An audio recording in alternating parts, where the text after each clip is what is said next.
phrases, en quelques lignes, quelle est la représentation ou la présentation que Malaiki peut donner? C'est qui Malaiki? Malaiki, d'abord, il faut dire qu'à l'état civil, c'est souvent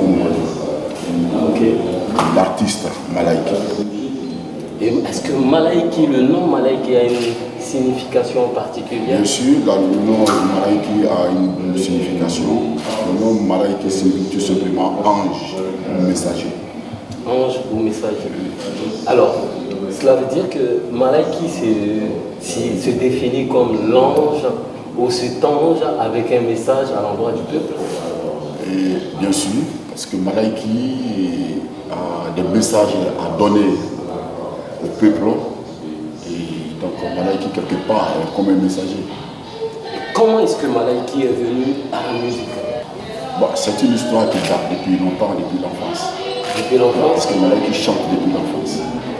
Maintenant, embrasser la musique, cela date d'une certaine vingtaine d'années maintenant. Alors, et Malaiki est venu dans la musique en pleurant. En pleurant? Malaiki souffrait? Parce que non, en fait, quand j'ai vu Malaiki en pleurant, Malaiki a vécu des choses vraiment terribles dans son enfance. Il a eu une enfance vraiment difficile. Difficile jusqu'à ce que Malaiki abandonne les études, se retrouver dans la rue. Puis bon, son seul recours, c'était de se libérer à travers la chanson. Donc Malaiki s'est libéré à travers la chanson. Ça fait sentir ce qu'il ressentait.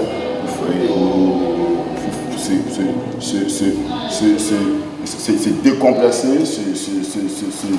c'est libéré. Voilà, c'est libéré quoi. Alors pourquoi tu as choisi la musique reggae?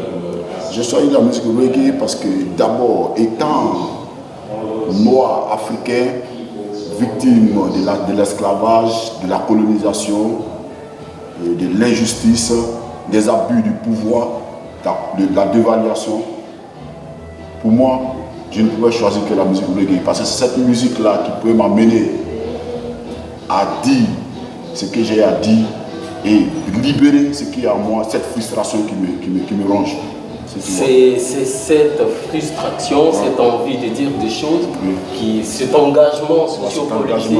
Parce que, et c'est ce qui a poussé Malaiki à choisir 11 mai comme date de présentation ou de showcase. Ça n'a rien à voir le 11 mai. Le 11 mai, c'est une autre fête à part, c'est une autre date à part qui n'a rien à voir avec mon choix de reggae. Je fais l'allusion à Bob Marley, qui avait vraiment un engagement avec cette musique, qui a porté très haut cette musique. Et grâce à son engagement, il y a eu beaucoup de changements à tous les niveaux, au niveau de la Jamaïque, de l'Afrique. Beaucoup de choses ont changé. Alors, si Malaiki décide de choisir ce jour pour présenter officiellement son album à son public, voilà, je me dis que je vois. Ça peut vous savez, effectivement, c'est quelque part, vous savez, la musique reggae est tous les reggae faiseurs de cette musique-là aujourd'hui sont sur pied cette nuit-là pour rendre hommage à Bob Marley, pas pour fêter sa mort, mais pour fêter sa légende. Parce que Bob Marley n'est pas pour nous, Bob Marley n'est pas.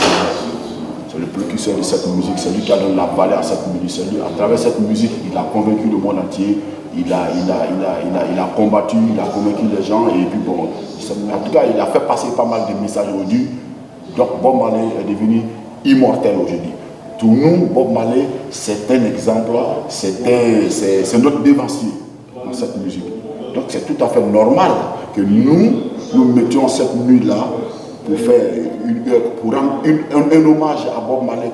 Donc pour nous, c'est ça, c'est la fête pour nous, mais pas pour sa mort, pour fêter sa légende.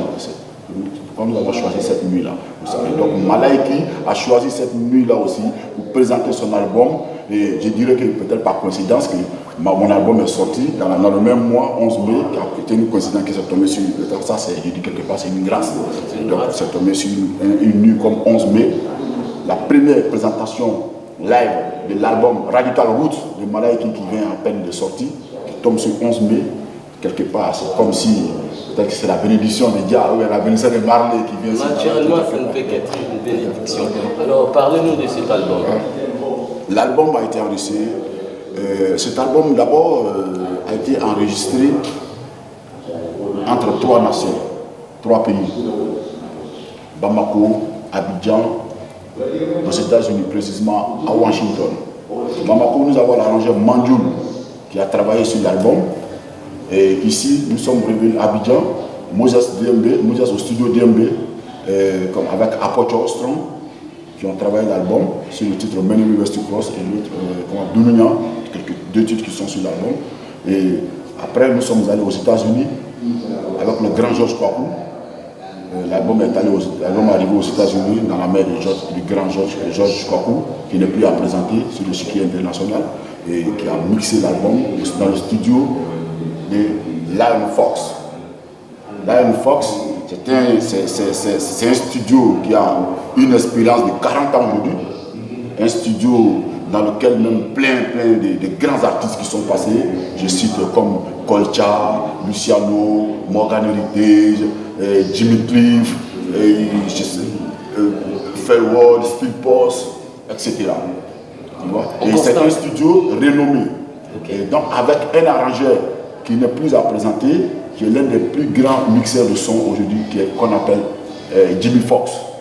Jimmy Fox qui n'est plus à présenter sur le plan, qui a même mixé dans le temps les albums de Isaiah Vibration, Black Room dans le temps. Donc ça veut dire que cet album a été enregistré dans de bonnes conditions parce que c'est des gens qui ont travaillé dessus. Ceux qui ont travaillé dessus, ce n'est pas de n'importe qui. C'est des big gars même de cette musique. Combien de titres figurent sur cet album?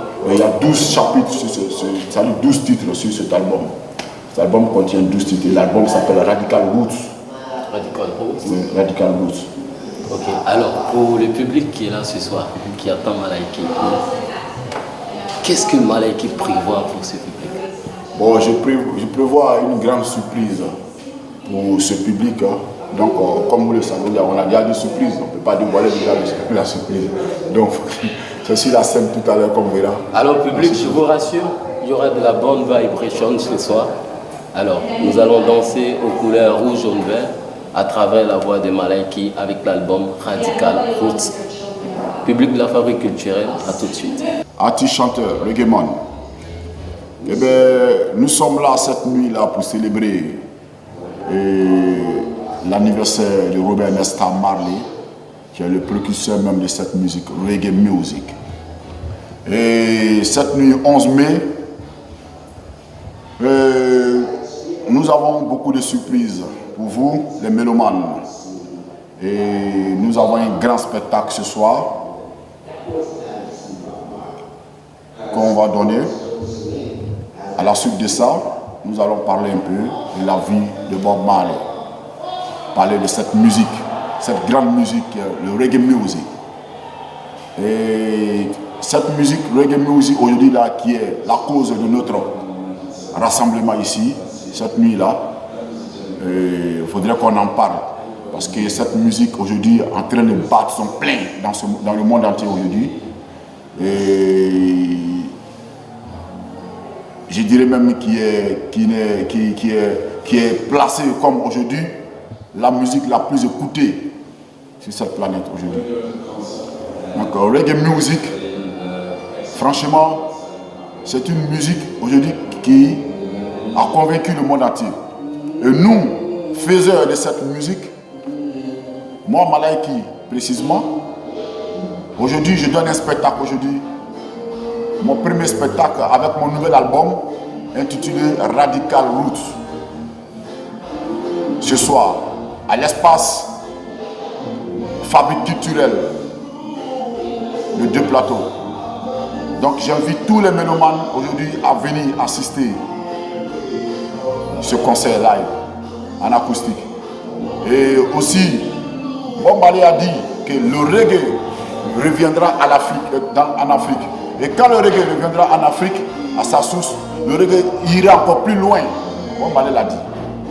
Et bien sûr, quelques années, nous avons vu Alpha Blondy, Touré Kunda, Alpha Blondy, Ismaël Isaac, les familles Soni Okusu des différents pays. Vous voyez, nous avons vu le Tikendia aujourd'hui, la nouvelle génération Tikendia et comme appelle Ismaël Isaac.